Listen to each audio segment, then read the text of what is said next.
اللهم إني أسألك إيمانا لا يرتد، ونعيما لا ينفد، وقرة عين لا تنقطع، ومرافقة نبيك سيدنا محمد صلى الله عليه وسلم في أعلى جنان الخلد. اللهم آمين يا رب العالمين. بسم الله الرحمن الرحيم. السلام عليكم ورحمة الله وبركاته. ازيكم يا حبايبي؟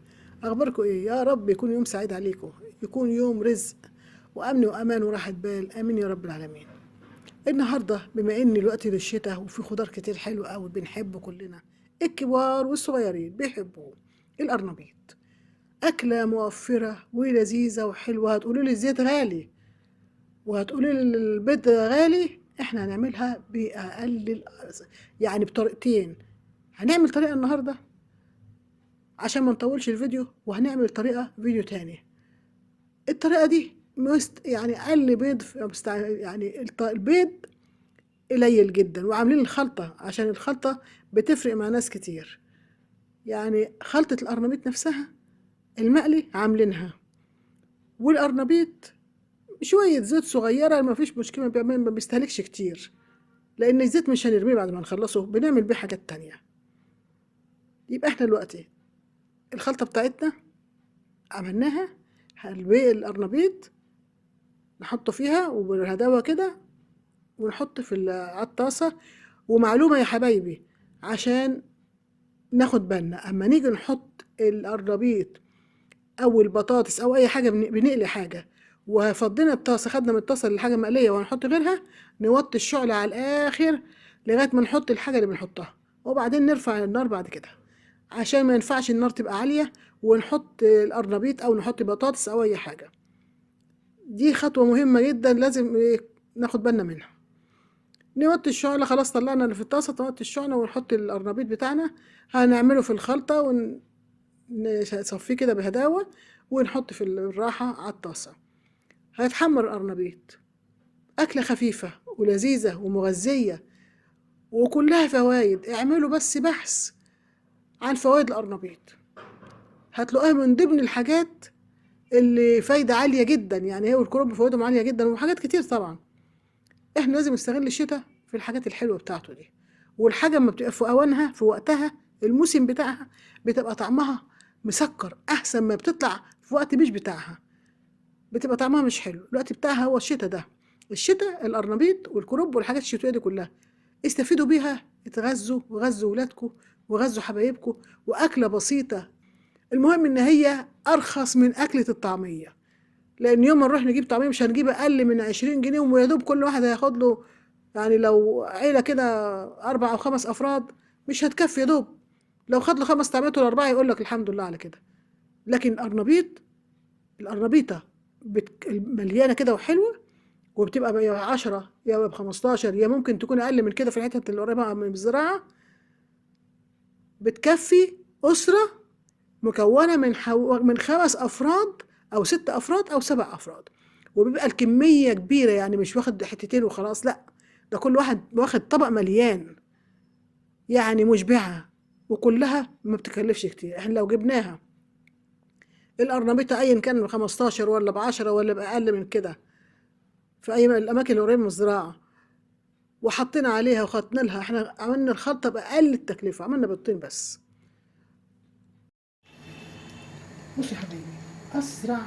أنا عارفة بنات كتير ما بيعرفوش يظبطوا مقادير الخلطة بتاعت القرنبيط، عادي معذورين، لأن احنا جربنا كتير قبل كده. أسهل طريقة تعيروا بيها الخلطة، تعملوا خلطة القرنبيط وانتم مطمنين ان هيطلع مع يعني عادي. لان انا بشوف ستات بيتجوزوا مخلفه وعيال كبار بيعملوها بتبقى صيصه، القرنبيط بيبقى طالع صيص محروق. الطريقه دي اسهل طريقه، اي بنوته من بناتي تعرف تعملها، والشباب كمان. والله الشباب بيدخلوا المطبخ، ممكن اي شاب حب يعمل لنفسه اكله كده في يوم وفي قرنبيط عنده في البيت يعمله بسهوله. هنعمل ايه عشان ما نتلخبطش؟ انا عملت لكم عيار النهارده، بحطها بالنظر بس عيار. يعني مثلا الكوبايه دي انا معايا بيها دقيق، الكوبايه دي اي كوبايه عندكم تعايروا بيها. الميه قد الدقيق، يعني الدقيق ملوه يساح كده، وحطوا الميه قده، يعني 2 3 ده زي ده قد ده حاجه. الحاجة التانية هنحط معلقة توم صغيرة مدقوقة عليهم. عشان البيض غالي هنوفر بيض ونحط بيضتين اتنين بس، مش هنحط كتير على الخلطة دي. يعني هما شوية كويسين اهو، حطينا بيضتين بس. هنحط على الخلطة برضو عندي شوية ملح، شوية كمون، الحاجات اللي بتحبوا تحطوها، لو فلفل اسود الحاجة اللي بتحبوها ماشي، شوية كركم بيدي لون حلو، شوية خضرة زي كده، يعني دي بقدونس وشبت.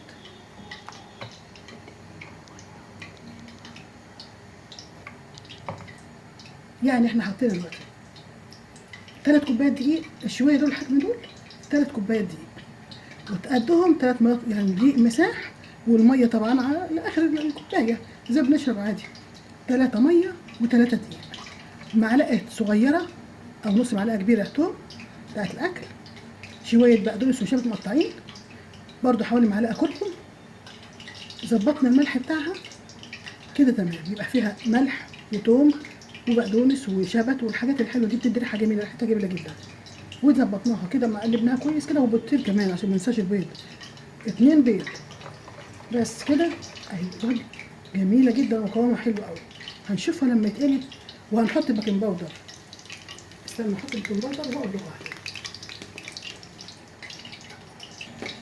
كده هنضيف دول شوية بيكنج باودر على ال3 كوبايات دقيق و3 كوبايات مية، وبيضتين، ومعلقة نص معلقة كبيرة توم مدقوق، وشوية خضرة بقدونس شبت، شوية كركم، كل ده إضافة. شوية زيت برضو، 3 معالق زيت حلوين يخلوا العجينة اللي هي ملسة وحلوة أهو كده. وهنحطها كده العجينة كلها يعني ملح، لما ندوقها دلوقتي هنلاقيها مظبوطة، مش عايزة ملح ولا حاجة أهي كده. هنبدأ نقلي وهخلص وهقول لكم، أوريكم القلية بتاعته.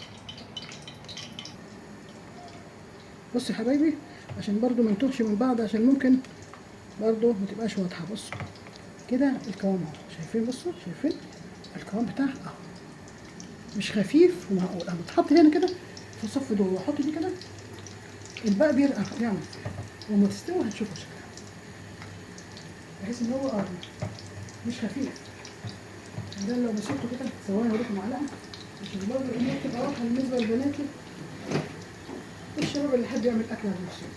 يعني مثلا اهو، بصوا عامله ازاي. لو تخنت شويه صغيره مش مشكله، لكن يفضل ما تخفش، لان تخفش بيبقى مش حلو بصراحه.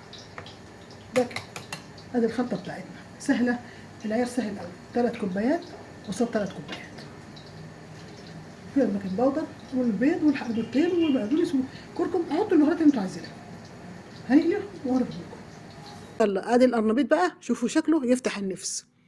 القرنبيط يعني حاولوا بكل الطرق ما تبطلوش بيتكم. انا هوريكم طريقه تانية عشان ما حدش يقول لي الزيت، لو ان هي ما خدتش زيت كتير. في بقى طريقه جايه تانية غير ما فيهاش زيت خالص، وما فيهاش بيض كمان. قريب ان شاء الله اعملها لكم. يلا يا حبايبي، اعملوا قرنبيط وكلوا، وكله فوايد. القرنبيط كله صحه ورخيص، وبالهنا والشفا لكل اللي يعمل قرنبيط وياكل اكله حلوه كده في البرد ده وغير برد. والله ما محبب في كل وقت القرنبيط ده.